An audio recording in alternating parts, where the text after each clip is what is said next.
Now, I want to begin our tour this evening with a quote from the Roman historian Tacitus, writing around about the turn of the 1st century AD, and see what he had to say about the rise of Christianity and how it spread across the empire to Rome. Let's have a look at a quote from him.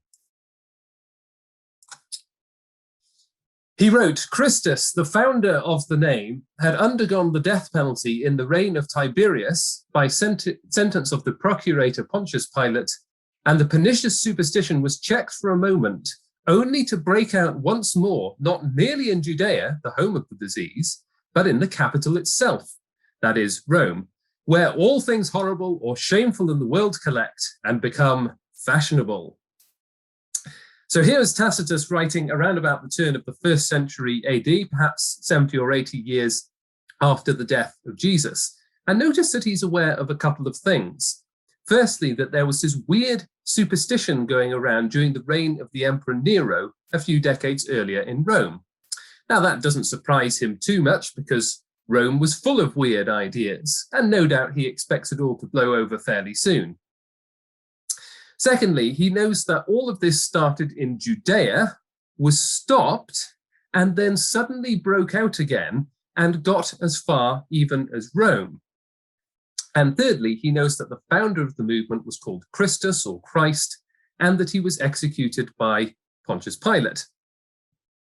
Now, that third detail is the strangest of all. Tacitus doesn't elaborate on it, but he must have known that Jesus was executed by crucifixion. Crucifixion was the Romans' way to totally humiliate someone. They had various ways of putting people to death. A noble way would be to allow the condemned to take their own life with the sword. But the purpose of crucifixion wasn't just death, but total public humiliation. Whenever an uprising was quelled, the leader would be paraded through the streets and crucified outside the city gates for everyone to see that they had lost. So how on earth did this superstition even find its way to Rome in the first place? Why was it that it suddenly broke out again, as Tacitus put it? That's essentially the question that we're going to be answering this evening. We're going to be taking a virtual tour around the Mediterranean and considering how Christianity spread across the Roman Empire in the years shortly after Jesus' death. And we're going to be using the book of Acts in the New Testament as our source material. Acts was written by Luke, who also wrote one of the 4 Gospels. And I'm going to be kind of retelling the narrative and taking us to places mentioned on Google Maps as we go.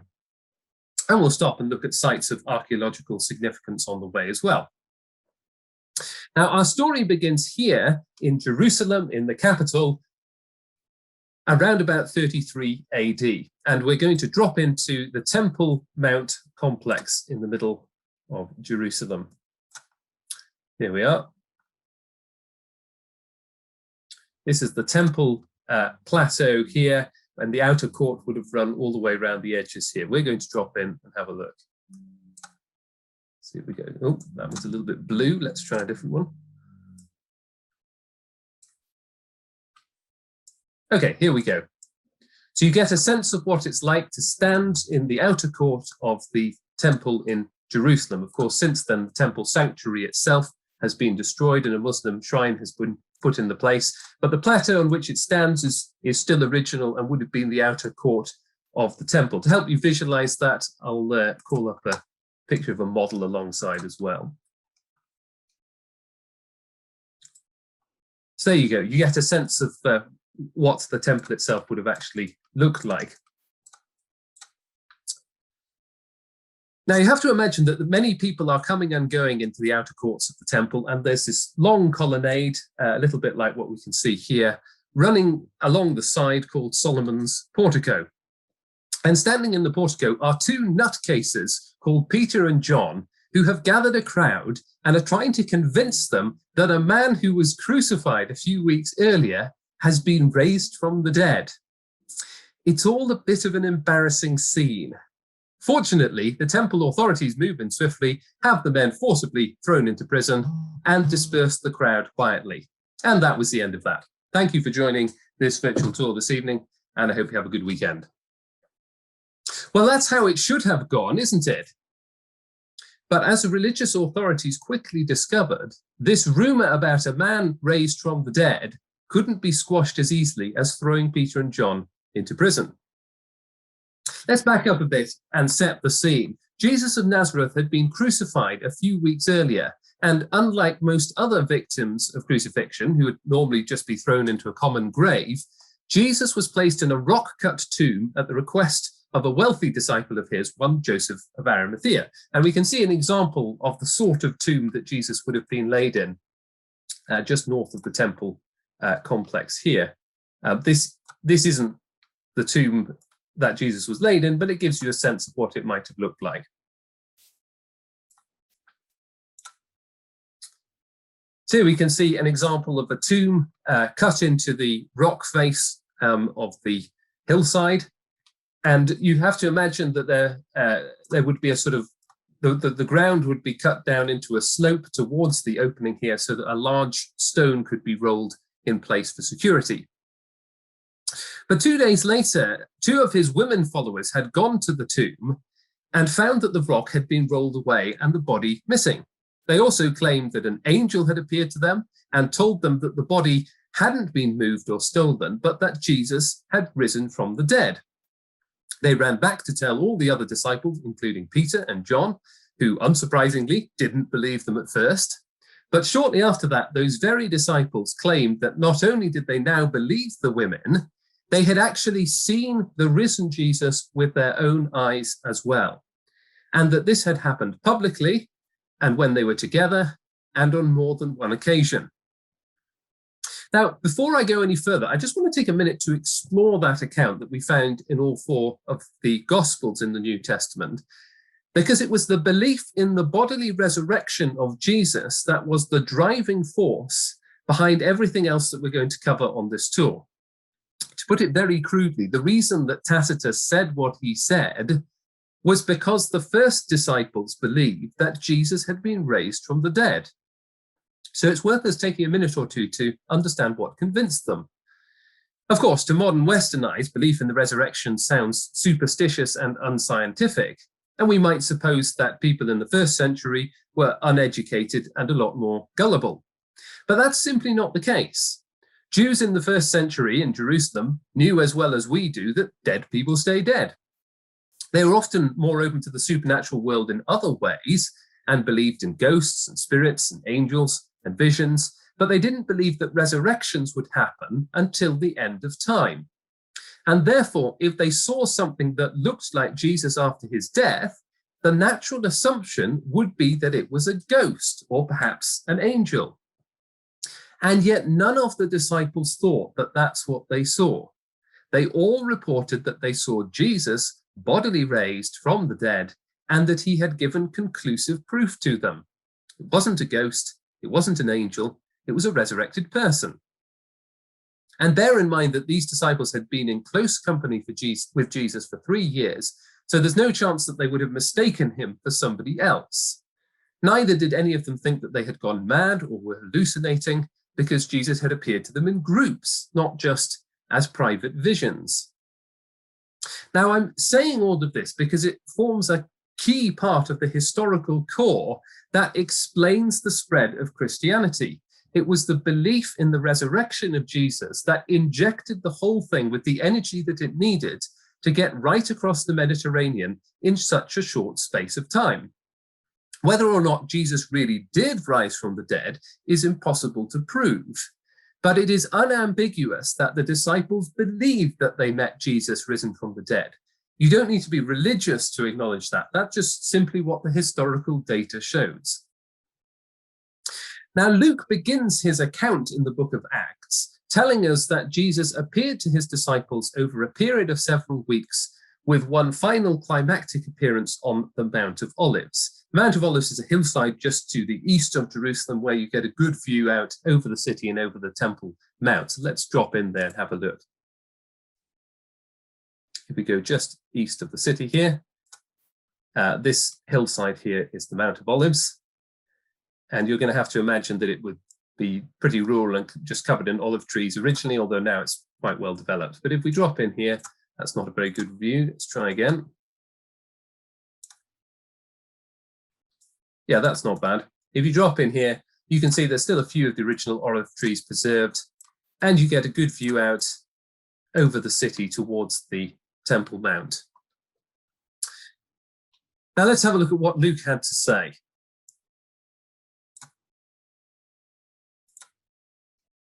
He writes this: "After his suffering, he presented himself alive to them by many convincing proofs, appearing to them during 40 days and speaking about the kingdom of God. So when they had come together, they asked him, 'Lord, is this the time when you will restore the kingdom to Israel?' He replied, 'It is not for you to know the times or periods that the Father has set by his own authority, but you will receive power when the Holy Spirit has come upon you. And you will be my witnesses in Jerusalem, in all Judea and Samaria, and to the ends of the earth.' When he had said this, as they were watching, he was lifted up, and a cloud took him out of their sight." Let me take a minute to unpack those verses quickly. What we need to understand was that Jesus claimed that he was more than simply a teacher or a healer or just a good person.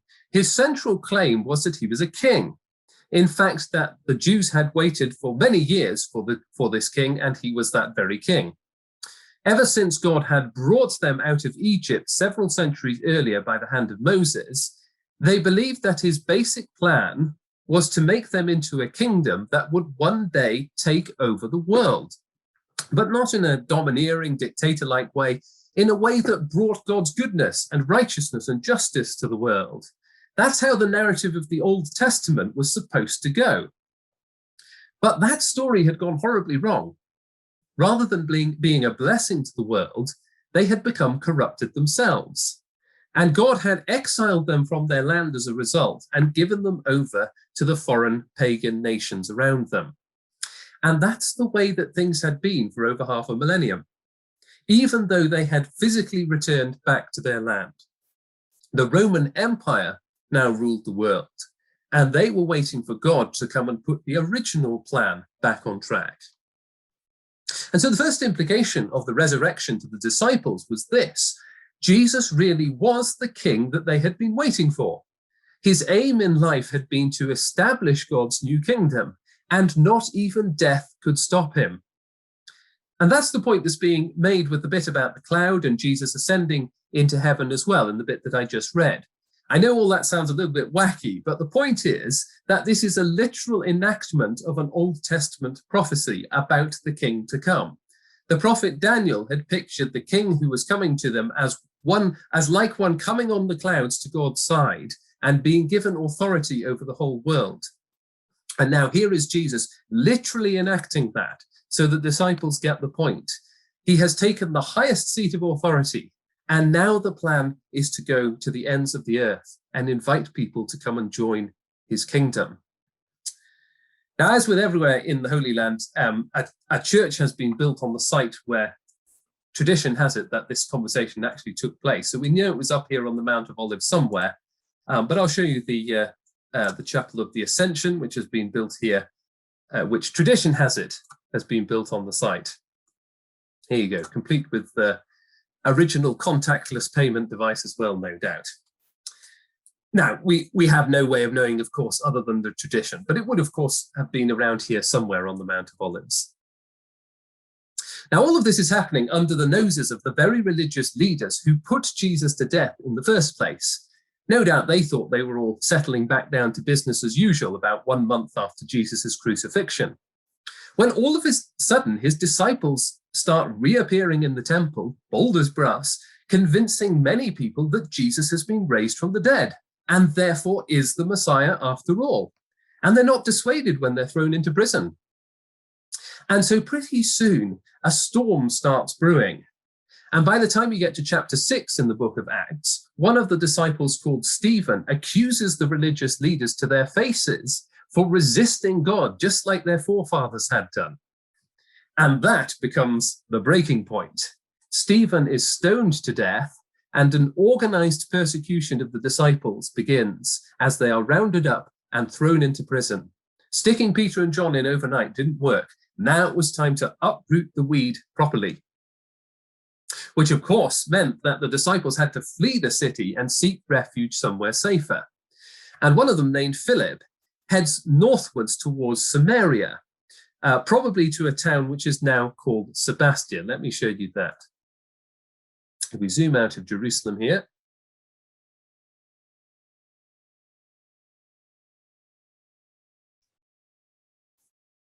and this region further to the north here is called Samaria, and we are going to go to a place called Sebastia, which is just a little further north here.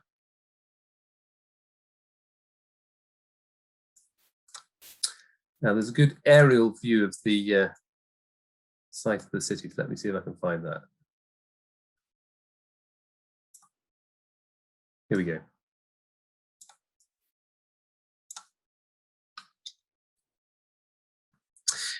Now, Luke doesn't tell us why Philip chose to go there, but one obvious reason would be to lose the heat. The Jewish authorities would try to avoid venturing into Samaria if possible, because they viewed the Samaritans with great disdain. This city had 3 particular black marks against it. Firstly, one of the Israelite kings of old, King Ahab, erected a temple to the foreign god Baal here. That was a particularly low point in Israel's history. Let me just call up a timeline at the same time so you can follow what I'm talking about here.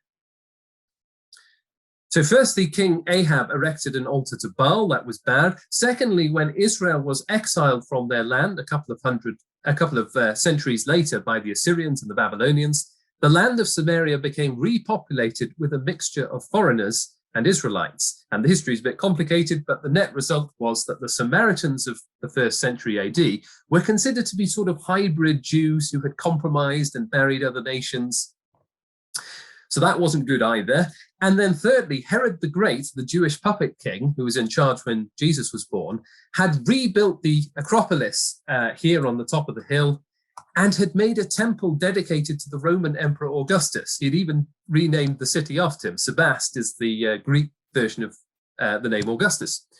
And much of the remains that you can see from this aerial view here are of the temple that Herod built over the top of the ancient palace that would have existed there. In fact, let's drop in and see if we can get an on-the-ground view as well. Let's try that.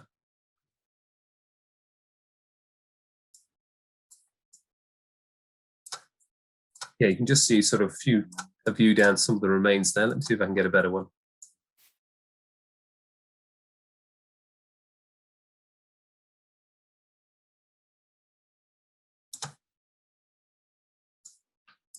Here we are. Here, the remains of the palace that, the temple that Herod built on top of the original palace here. Now, this was a politically savvy move for Herod to build a temple to the Emperor Augustus, and yet here we are again building temples to foreign gods. So there's a sense in which history repeated itself here in Samaria, and you can imagine the attitude with which many of the Jews viewed places like Sebast like this. And the residents there were hostile in return. So did Philip come to Sebast out of choice or because it was a safe place to lie low? Either way, when he got there, he carried on with the task of announcing Jesus' resurrection and the kingdom of God. And what he discovered was that the Samaritans were very ready to listen, both in Sebast and in many of the other towns around. And Luke tells us all this rather briefly because there's so much action that he keeps marching on to the next thing. But we have to realize what a significant moment this is. Centuries of hostility had existed between Jews and Samaritans.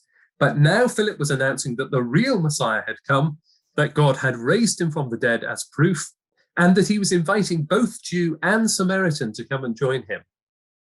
And to the astonishment of all the disciples, many of the Samaritans were willing to listen, even though many of the Jews hadn't so far. So the violent persecution of the disciples had not squashed the spread of the gospel, but rather it had opened it up to fresh, new, fertile territory in Samaria. And therefore the Jewish religious authorities had to redouble their efforts. And Luke focuses in particular on one Saul of Tarsus, also called Paul, who was fiercely rounding up Christians and throwing them into jail. Now, we mustn't think of Paul as a sort of pantomime baddie who just got a kick out of being violent and getting people locked up. Paul was acting from what he believed was very noble intentions. He hadn't seen Jesus in action before his death. And so as far as he could tell, his followers represented a blasphemous sect who were leading many astray. And so he carried out his actions with what he believed was a righteous zeal.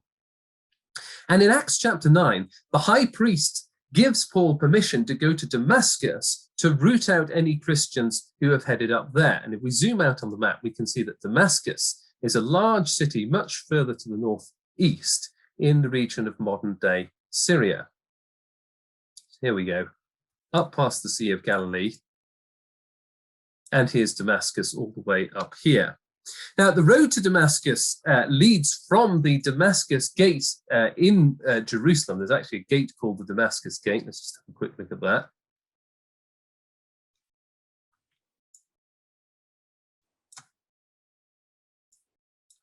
Here we are. The road leads all the way from the Damascus Gate here in the north wall of Jerusalem, all the way north up through the Jordan Valley, probably along the valley itself, past the Sea of Galilee, and all the way past the base of Mount Hermon up towards Damascus here. So it's a long journey with many arid stretches, especially on the approach up to Damascus itself. But the journey that Paul took didn't go exactly as he planned. And Luke tells us that somewhere along that stretch, probably the final stretch towards the city, Paul actually encountered the risen Jesus for himself. There was one final resurrection appearance to the man who was about to throw many Christians into jail. Now, we don't know exactly where this happened, as I say, but Luke implies that it was sort of on that final stretch. Now, unfortunately, there aren't many places to get a good view here, but I'm going to, I'm just going to drop in around about here, and we'll get a sense of what the terrain looked like. Here we go. Somebody's very kindly mapped it from his rooftop there. Thank you very much, sir. So we get a sense of what the kind of landscape would have looked like where Paul allegedly met Jesus himself on the road to Damascus. Now, let's hear Luke tell the incident himself in his own words. Now, as he went on his way, he approached Damascus, Paul approached Damascus, and suddenly a light from heaven flashed around him. And falling to the ground, he heard a voice saying to him, "Saul, Saul, why are you persecuting me?" And he said, "Who are you, Lord?" And he said, "I am Jesus, whom you are persecuting. But rise and enter the city, and you will be told what to do." We're then told by Luke that Paul goes on and stays in Damascus, keeping a low profile and processing what had just happened. And Luke specifically mentions that he stayed in the street that is called Straight. Now, as it happens, Straight Street in Damascus still exists today, and we can have a look at it. The city was essentially rebuilt around a grid structure by the Greeks, and the old kind of layout basically still exists. So you can see here that there's a long east-west street along here, and that's Straight Street, the same one that Paul would have stayed. Let's drop in and have a look.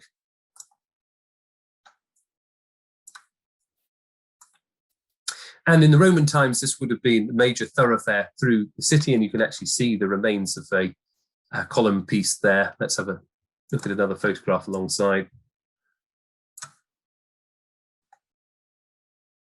There we go. There's another view of Straight Street, and you get a sense of the Roman colonnade that would used to have been there. Now, Luke tells us that while Paul stayed in Straight Street, he was visited by a disciple named Ananias. And during this encounter, Paul himself came to believe that he really had met Jesus and that he really was the Jewish Messiah. And from that point onwards, he became probably the most influential disciple, as we shall see.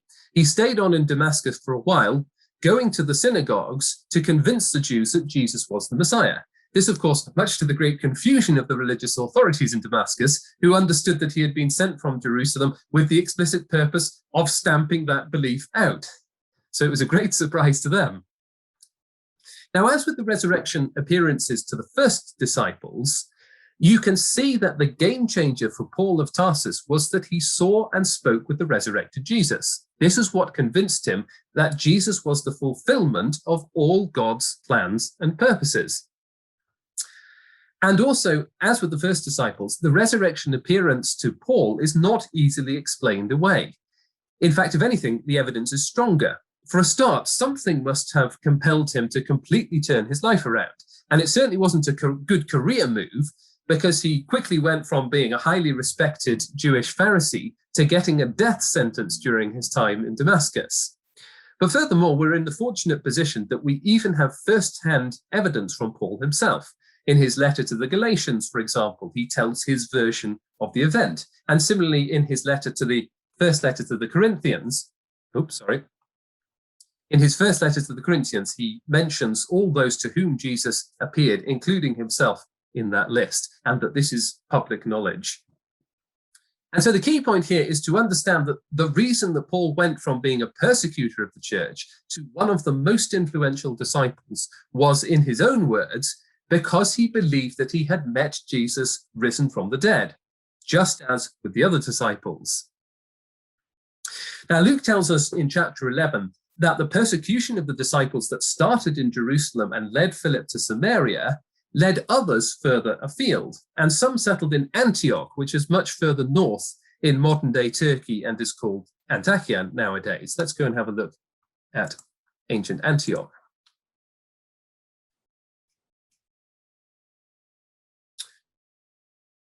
Which is further up the coast in modern-day Turkey, so substantially further away from Jerusalem. Now, this basically became Paul's base of operations from this point onwards. When he was finally forced to leave Damascus, he came to stay with the other disciples who had settled here in Antioch. And unfortunately, there isn't very much of archaeological interest here because the modern day city is essentially being built upon the ancient one, and a lot of that is now covered over. Although there is quite an interesting grotto church from the 4th century, which has been cut out of the hillside, which we can have a look at here. Let's drop in and have a look. Here's the outside of it. So you can see how it's been cut into the cliff face itself. And then later this not so subtle porch was put on the front, presumably when the persecution had died down a little bit. Let's have a look inside as well. See if we can see inside. Oh, no, that's another outer view. Yes, here you can see it's actually been cut right into a cave in the rock face itself. And then this porch added on the front later. So it was from Antioch then that Paul began his first significant and organized journey out into the Mediterranean. And up until now, you need to understand that the news of Jesus' death and resurrection had spread in a fairly organic way through Judea and Samaria due to the persecution that had started in Jerusalem. But now the effort to get the news to the ends of the earth became more organized, and Paul was the man for the job, along with his companion Barnabas. Their first journey began by setting sail for the island of Cyprus, which is in the Mediterranean just to the west here. And they sailed here and landed in the town of Salamis on the east coast, of which the ancient remains are around here. You can see the remains of an ancient basilica and the theatre here. In fact, let's drop in and have a look at a view at the theatre. So here we are in the Roman theatre based in Salamis.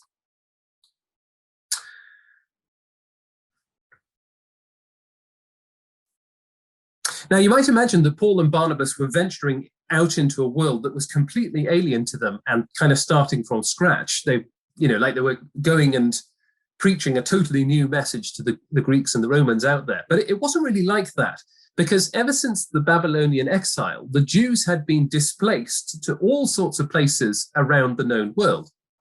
And whilst many of them had been allowed to return back to their homeland, others had chosen to stay in dispersed colonies. So therefore, wherever whenever Paul and Barnabas arrived at a new city, the most obvious place to start was with the Jews who were already there. Remember that their aim wasn't to go around and to tell people that a new religion or lifestyle improvement had just arrived on the scene. Sometimes that's how people perceive the rise of Christianity, as if they were going around and spreading a new religion to everybody. But that's not what they thought that they were doing. The message that they were spreading was that the Jewish Messiah had come, that the God of Israel was fulfilling plans and promises for the world that he had made centuries earlier. And so the most natural place to start would be with the Jews in the dispersion. Those in Jerusalem hadn't listened, but maybe these guys would. Possibly in the disciples' mind, Jesus' command to go and take the gospel to the ends of the earth meant to go and regather all of those Jews who were dispersed, at least in the first instance. Certainly for Paul, that was the appropriate place to start in each new town. And therefore, when they arrived in Salamis, Luke tells us that they went straight to the synagogues and began preaching there. But during their journey, as they went from town to town, a shift occurs. Some Jews did respond to their message, but more and more consistently, they were opposed. And in chapter 13, Paul gives a passionate speech announcing that enough is enough. If they won't listen, then fine. He will make a much more deliberate effort to go to the non-Jews, the Gentiles, and see if they will listen instead. And as with the Samaritans, the Gentiles were surprisingly open. This is one of the most astonishing features of the narrative of Acts, that so many Gentiles pay attention, even some of quite high standing. And one such example was the Roman proconsul Sergius Paulus. From Salamis, Paul and Barnabas make their way across Cyprus, ending up in Paphos, which is on the west side. They would have just made their way, going from town to town across the island here, all the way across to Paphos, which is down here on the west side. And when they got there, the Roman proconsul, Sergius Paulus, who had heard about them, summoned them to come to him and explain the message so that he could understand it. And there are various things going on there. And Luke tells us that he was astonished by the teaching, and he eventually came to believe it himself. Now, what makes this even more striking is that believing Paul's message and responding to it in faith put Sergius Paulus in a certain amount of political risk. Remember that the core of Paul's message was that what Paul was spreading was that the God of Israel had raised Jesus from the dead, and that therefore he was proved to be the new king of the world. Now that's quite politically spicy, especially for someone whose job involved reporting back to Caesar, the current king of the world. And Roman empires tended not to be too wild about claims made that there was a new king knocking around. Now, to illustrate that point, I'm going to show you a coin which is minted during the reign of Augustus Caesar here. And on one side, you can see the head of Caesar, you can see the head of Augustus, and on the other side, the words divine Julius there. Julius being Julius Caesar, whom Augustus had deified as a god. Julius Caesar was Augustus' father. Now, the implication, of course, is that Augustus, therefore, is now the son of a god, because his father is now a god. And coins were a very handy way of spreading the imperial image around the empire, as everybody handled them daily. So anyone going around announcing that there was a new king who was a true son of God was going to cause trouble for themselves with the current son of God, the emperor of the world. Now, we don't know how that ended up for Sergius Paulus, but you can imagine that it put him in a dangerous predicament. Now, it just so happens that we also have some archaeological evidence about Sergius Paulus as well. This stone here was excavated near Paphos in 1877, and it bears the inscription of the very same Sergius Paulus, and even gives him the title of proconsul. So as you can see, Luke was careful and accurate with the detail as he wrote the book of Acts. He knew that the Roman official based in Paphos was called Sergius Paulus, and he even gets his title correct, proconsul. Now, from Cyprus, Paul and Barnabas then head towards the regions of Pamphylia and Galatia, which, if we have a look, zoom out on the map, these are roughly in the regions of, well, they're exactly in the regions of modern day Turkey, sort of in the south, in this kind of area here. We're not told why they chose these places, but possibly they were known to Paul because they're not a million miles away from his hometown in Tarsus, which is sort of around here. You can just see it on the map there. So possibly he went to these places because he knew people who were already there, or he had at least visited them in the past. Anyway, we're actually going to skip over this part of the journey because there isn't much to see here, unfortunately. But the rough gist of that journey was that Sergius Paulus had not been an exception. And when they get back to Antioch again, when they sail back down to Antioch, they tell the disciples there that it has been amongst the Gentiles rather than the dispersed Jewish communities that the gospel has had the most traction.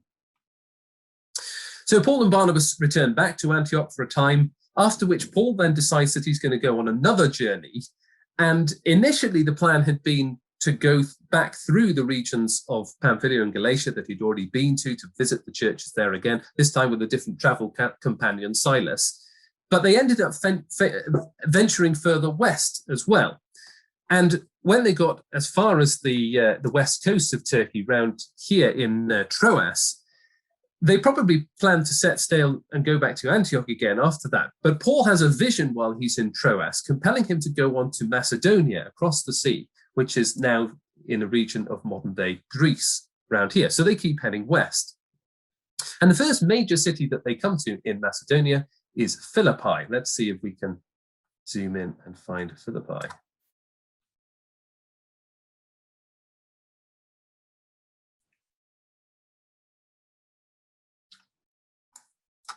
Here are the remains of the ancient city of Philippi here.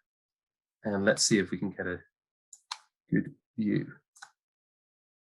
Yes, here we go. It's a good aerial view of the ancient city of Philippi, the ruins that are left. Now, as you can see, it would have been a fairly well-developed city centre, and that's because in Paul's day, Philippi was a major Roman colony.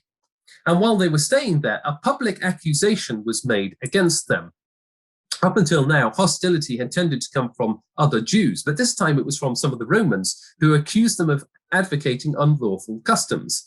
This was unfounded, and you can see the real reason why they didn't like Paul if you read Acts chapter 16. But it was an easy accusation to make because Jews were often disliked and viewed with suspicion.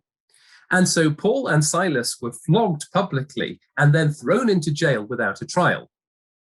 Now, the flogging would have almost certainly happened here in the agora, which is the large kind of rectangular area that you can still see there. The agora in Greco-Roman cultures was a large, multifunctional outdoor public gathering place. So it's very likely that this is where they would have been brought before the magistrates.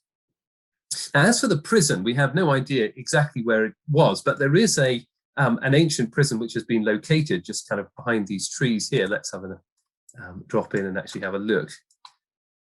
And this has been traditionally held as the site where Paul and Barnabas would have been locked up in prison right here. Again, it's one of those situations where there's no way of verifying this tradition, but that is the tradition nevertheless, that this is the very prison that Paul and Barnabas were locked up in. Anyway, we're told that at midnight, an earthquake caused the foundations of the prison to be shaken and the doors all fell off. But rather than escaping, Paul and Silas stayed put.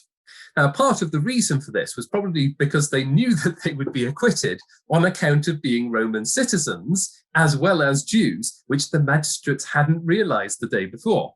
And indeed, in the morning, when this is discovered, they're told that they can go free, but they refuse to do so until they get a public apology, and they get one.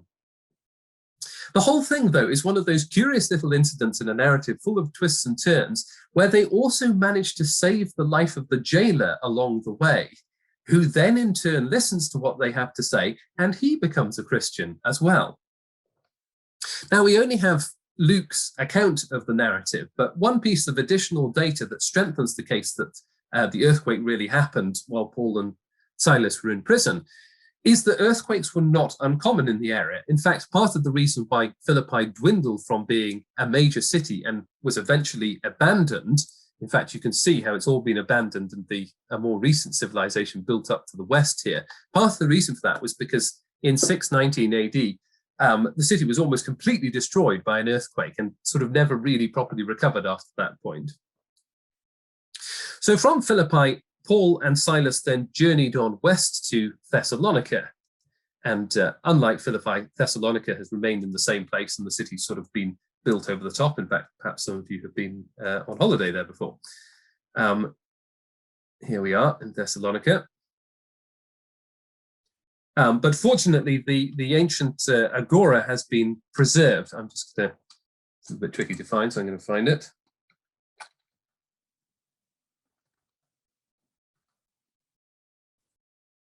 There we go, that's where it is. Let's drop in and have a look.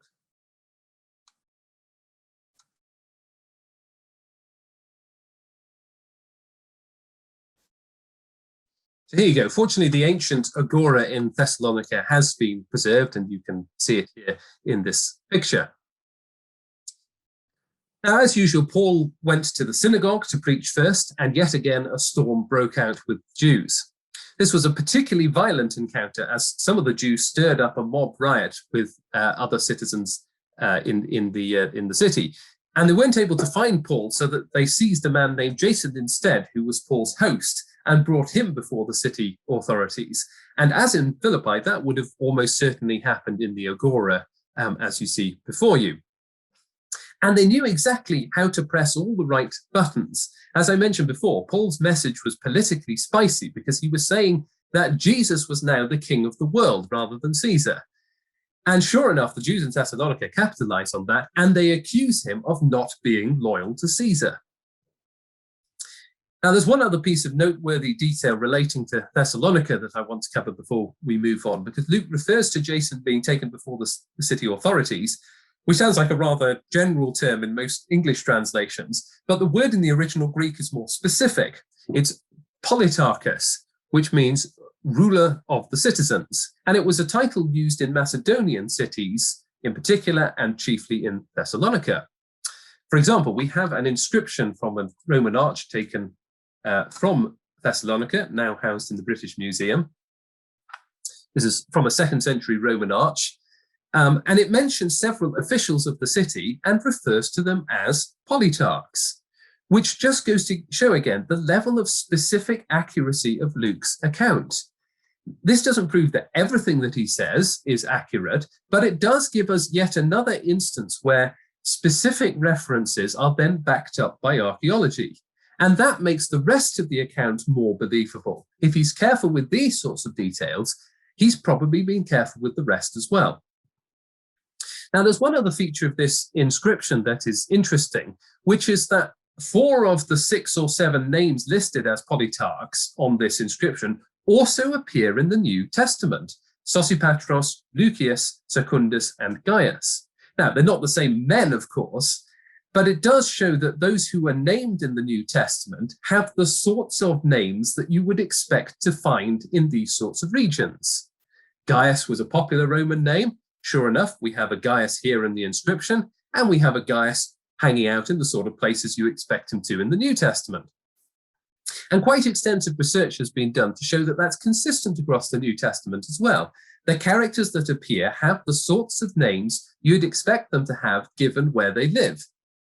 That's very difficult to get right if you're trying to fabricate the whole thing later on, especially if you're writing substantially further on, in a different place perhaps. So inscriptions such as this give yet more evidence that Luke was probably writing with accurate knowledge of real people who he knew lived in particular places. So given the hostility in Thessalonica, Paul and Silas are smuggled out of the city by night in case they get arrested again. But the Jews get wind of this and they pursue them. So Paul ends up setting sail to put some distance between them and ends up heading much further south to Athens. If we zoom out here, you can see that Athens is a decent boat trip's journey further south, all the way down here.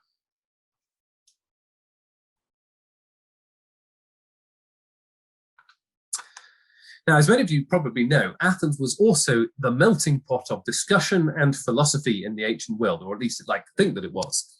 Luke describes it as a place where all anybody did was spend their time discussing new things. And I think that's supposed to be a slightly cheeky dig at them. Anyway, it did mean that they were interested in what Paul had to say, because it was certainly new. Now, what we're looking at over the top here is the Areopagus, or Mars Hill, and this is where all the schools of philosophy would have come to debate together. Let's see if we can get a good angles here. You get a great view out over the city, and up on the top of the hill there, you can see the Acropolis with the Parthenon. It's just been around. Lovely sunset, lovely sunset. Let's see if we can get a slightly less grainy view. Yeah, here's a bit more of a daytime view. Slightly higher up, and again, you can see the Acropolis on the hill there.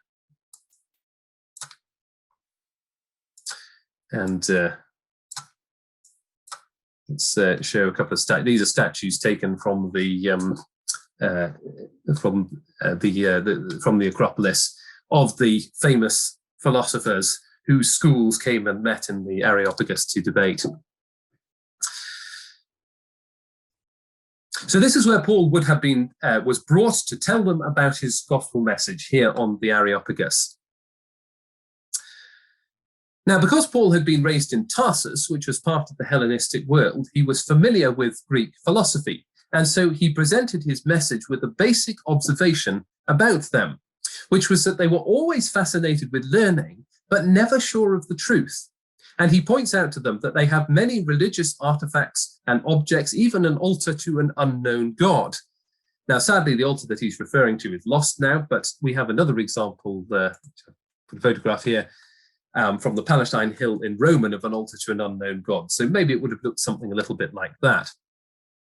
Now, Paul's point is that they're very interested in the divine and have a strong sense that God is out there, but they have no idea where to find him. And so they've just erected altars to every god to cover their bases, even to deities they don't yet know.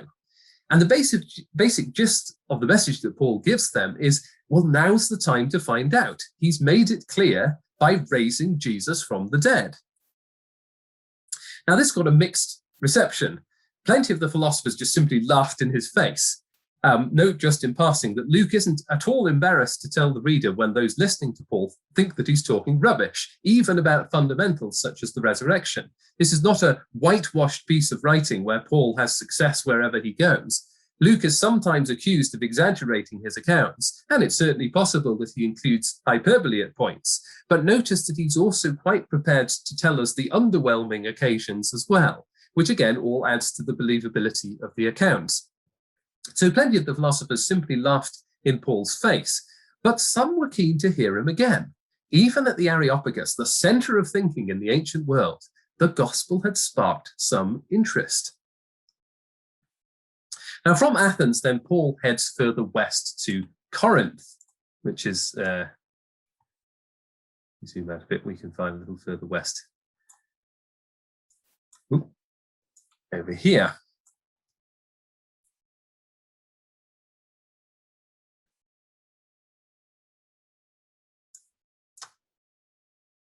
And here we are over the remains of ancient Corinth. Now, like Philippi, ancient Corinth was also devastated by an earthquake at some point, and the city was then rebuilt further up to the northwest here. But we're going to hover over the remains of the ancient city. Now, unfortunately, that also means that there's very little left here to see, really. There's a few... that's a bit washed out, that view. Let's look at another one.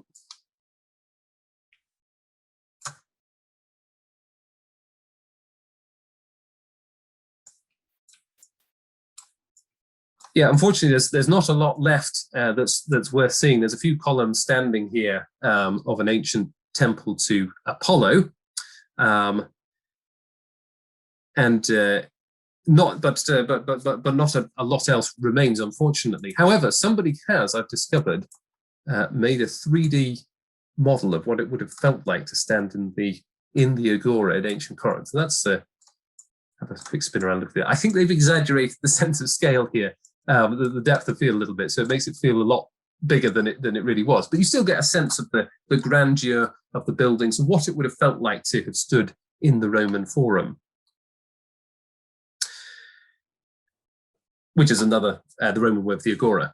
Now, when Paul got to Corinth, at first it looked like it was going to be the same old story as in many of the other cities. He went to the synagogue first, he was reviled, he declared to them that he would then turn to the Gentiles instead and he went and stayed with a Gentile called Titius Justus. But there was actually more going on than first met the eye. Remarkably, the ruler of the synagogue changed his mind and came round to what Paul was saying, and some of the others started to as well, Jew and Gentile. And so Paul ended up staying there for a year and a half, establishing what appears to have been quite a substantial church, although, as his letters to the Corinthians reveal in the rest of the New Testament, it was not an easy relationship. Now, there's a couple of other details that I'd like us to see before we move on. Firstly, there's this plinth here.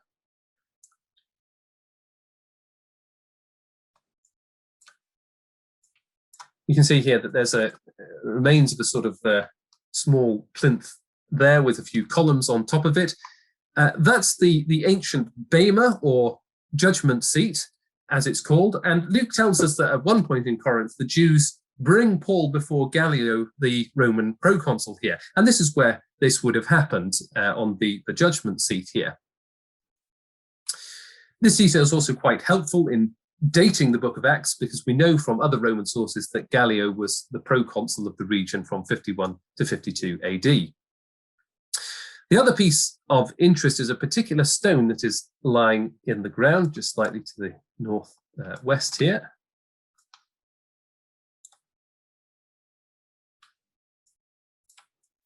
You can see a bunch of American tourists standing around here, having a good time. You probably can't see the lettering, so I'll call up an image that will show that a bit more clearly. There we go. Now, you can probably just about make out from the inscription on this stone in the ground here that it says Erastus on the top line, and the rest of the inscription reads, Erastus, in return for his aedileship, an aedile was a city treasurer, laid this pavement at his own expense. Now, anyone who's memorized with the list of people that Paul sends greetings to and from in the final chapter of his letter to the Romans, which is no doubt all of us, will know that one of the names that he mentions is Erastus, the city treasurer. And there's good reason to believe that Paul wrote this letter to the Romans from Corinth. And also in 2 Timothy, he mentions that Erastus remained in Corinth, and Erastus also appears in Acts chapter 19 as well. Now, we don't know whether it's the same Erastus who laid the stone here and had it inscribed, but this stone has been dated to the mid-1st century, which is about the right time, and Erastus was an uncommon name. Only about 0.1% of men were called that at the time in this area. So it would be quite unlikely that there would be another Erastus who was also the city treasurer in Corinth around about that time. So therefore, it's quite plausible that this pavement was laid by the very same man who appears at several points in the New Testament as one of Paul's companions. Now, after his time in Corinth, Paul then set sail back to Antioch again, once more, going via Ephesus along the way, which is on the west coast of Turkey. Let's go to Ephesus.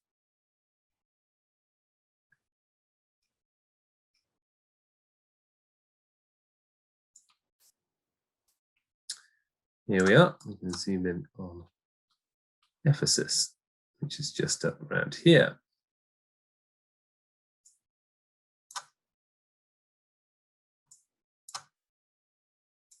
Here you can see the remains of ancient Ephesus here.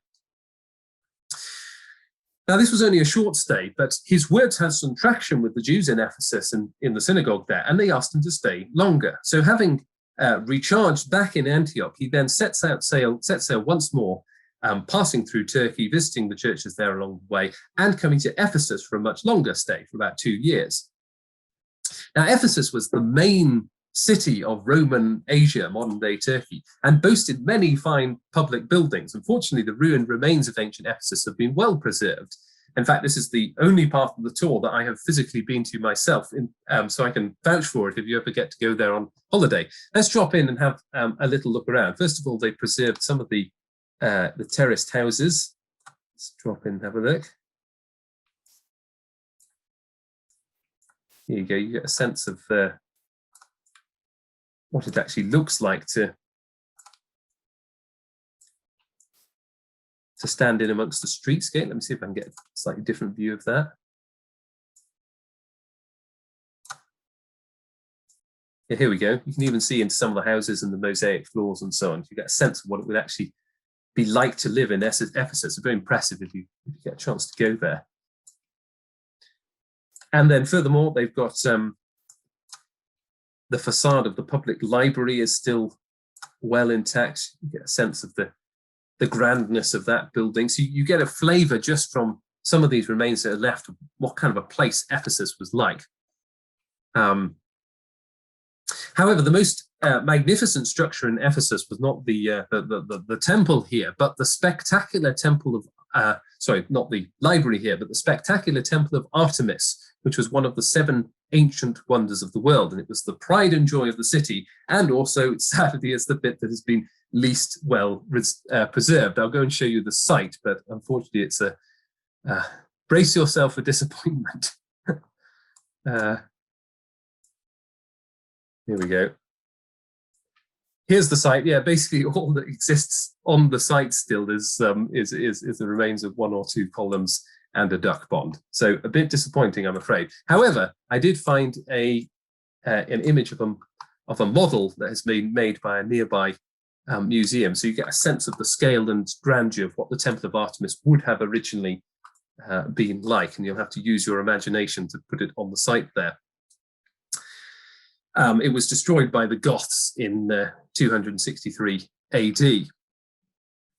However, it really was one of the ancient wonders of the world, because it took 32 years to build. It was the largest, most grand and the most popular temple to visit in the classical world as well. And to give you a bit of context, the Parthenon in Athens is a midget in comparison. The Temple of Artemis was about 50% wider, longer, and about 25% taller than the Parthenon, which is already a pretty impressive structure. And it would have been filled with beautifully carved marble and gold ornamentation. And I've dropped in an image there from one of the pieces of, one of the column pieces, which has been salvaged and put in the British Museum, which gives you a sense of the ornate carving that you would have found there. Anyway, one of the most significant events that happens when Paul gets here is that a near riot breaks out amongst the shrine sellers. Now, if we go back to the main part of the city, and just drop in on this road here, you just get a sense of the, that's not a very good view, let's try again. Yeah, that's a little better. Yeah, thank you guys for taking this picture. Yeah, they've preserved the kind of one of the main streets running through the town. So you sort of get a sense of the main public thoroughfare and all the shops there would have been on either side and so on.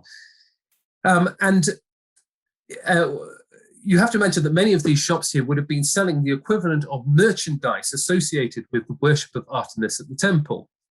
The life of the city and its tourism revolved around the temple, and there was a whole industry behind it. Travelers would come and visit there, and they'd buy religious trinkets and so on. But Paul had been staying in Ephesus for a couple of years at this point, during which time many extraordinary things had happened, which you can read about in Acts chapter 19, and many were listening to his gospel and believing it. And as a result, they were stopping worshipping Artemis and starting to follow Jesus instead. And this had now begun to have a trickle effect, such that the silver merchants and craftsmen had noticed a dip in their trade. And so the silversmiths kick up a stink and incite a mob riot, and even get as far as dragging some of Paul's companions to the amphitheatre. Now, as well as the giant temple in Ephesus, they also boasted a huge 25,000 capacity amphitheatre, which we can also see if we go up this way. Let's drop in near the top here and have a look at a view down. Yeah, here we go. So it's a pretty impressive amphitheatre that they had here as well. And this amphitheatre must have been well known. In Paul's first letter to the Corinthians, for example, he talks about how he fought wild beasts in Ephesus. And obviously he's talking metaphorically about the various disputes that he faced in Ephesus. But the metaphor makes sense because everybody knew of the great animal shows, presumably. Now, amphitheatres such as this were highly popular venues for various spectator sports, and also for criminal executions.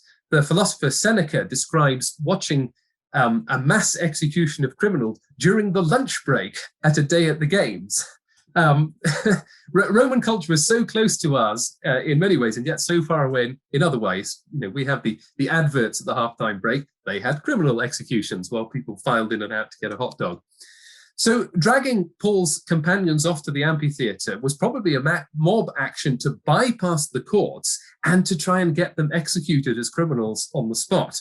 Now, in the end, the town clerk manages to settle the crowd, pointing out that there aren't any just charges against Paul's companions, and they could be charged instead if this goes ahead. But the whole episode demonstrates the tangible effect that the gospel was beginning to have in Ephesus. It had begun to affect even the city trade. Now, from Ephesus, Paul then carries on to Macedonia and to Greece once more, visiting the churches previously established. And eventually he sails back, this time to Jerusalem. And there's a great sense of foreboding about this trip, because Paul fully expects that everything might all end where it started, back in Jerusalem. But nevertheless, he's compelled to go there and visit the disciples. And sure enough, a riot breaks out and he's brought before the Roman authorities. Now, whereas Gallio in Corinth could sort of ignore the Jews and wasn't really interested in the attempts to accuse Paul there, the Jews were much more of a force to be reckoned with back in Jerusalem. And what precedes are several chapters where Paul is kept in custody and brought before various Roman officials to give a defense. But eventually he makes an appeal to Caesar, which means that he has to be escorted to Rome. Now, Paul had always intended to get to Rome, although not under these circumstances originally, but now, finally, here was the opportunity to go to the great capital of the ancient world, symbolically speaking. In fact, you might say, to the end of the earth, because all roads led to Rome, as readers of the Asterix cartoons know well. And Paul's journey to Rome was very eventful, as you can read about in Acts chapters 27 and 28. Let me just zoom out so you can see the trip. So here's Jerusalem back here. So they would have sailed all the way past Malta and to the Bay of Naples here. It's a very eventful journey, but eventually they arrive here in the port of the Bay of Naples, and they make their way to the Via Appia, or the Appian Way. Now, this was like the M1 of ancient Italy. It ran all the way from a road that ran all the way from Rome over here in the west, all the way down to Brindisi down in the southeast down here. Let's just see if we can still see a section of the ancient road.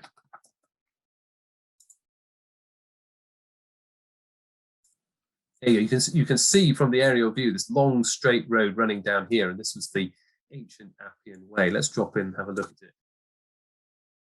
So here we are on the road that Paul would have been taken to Jerusalem on, and you can still sort of see a few kind of relics from the past still remaining along the roadside here. Unfortunately, very little remains. Luke tells us in the book of Acts that Paul stays at the Forum Appian along the way, for example, but we don't really have any remains of that. All we have is the poet Horace's account that it was a place full of stingy shopkeepers, but unfortunately no archaeology has lasted.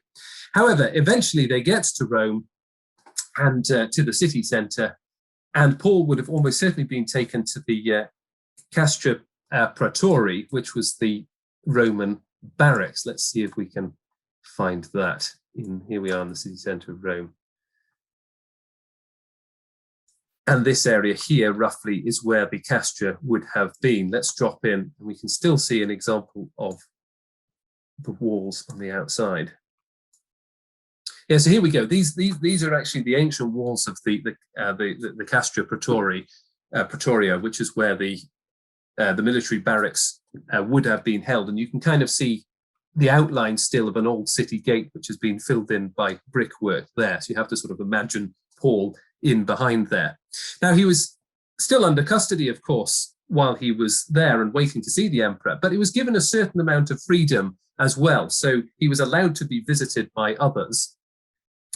And so in the final scene of the book of Acts, Paul gathers all the local Jews to come and visit him there who lived in Rome and explains his gospel message to them one more time in Rome, the capital city, the center of the ancient world. And as in so many places, some believe it, but others don't, and a disagreement breaks out.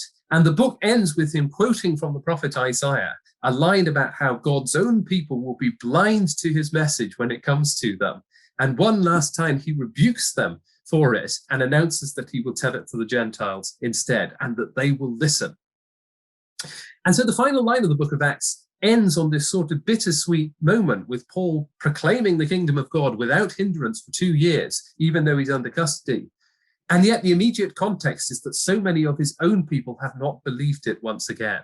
And my guess is that Luke felt that this was an appropriate place to end the narrative, because it kind of functions as a summary of everything that has happened in the book. It is a narrative about how the gospel of Jesus, risen from the dead, was taken to the end of the earth.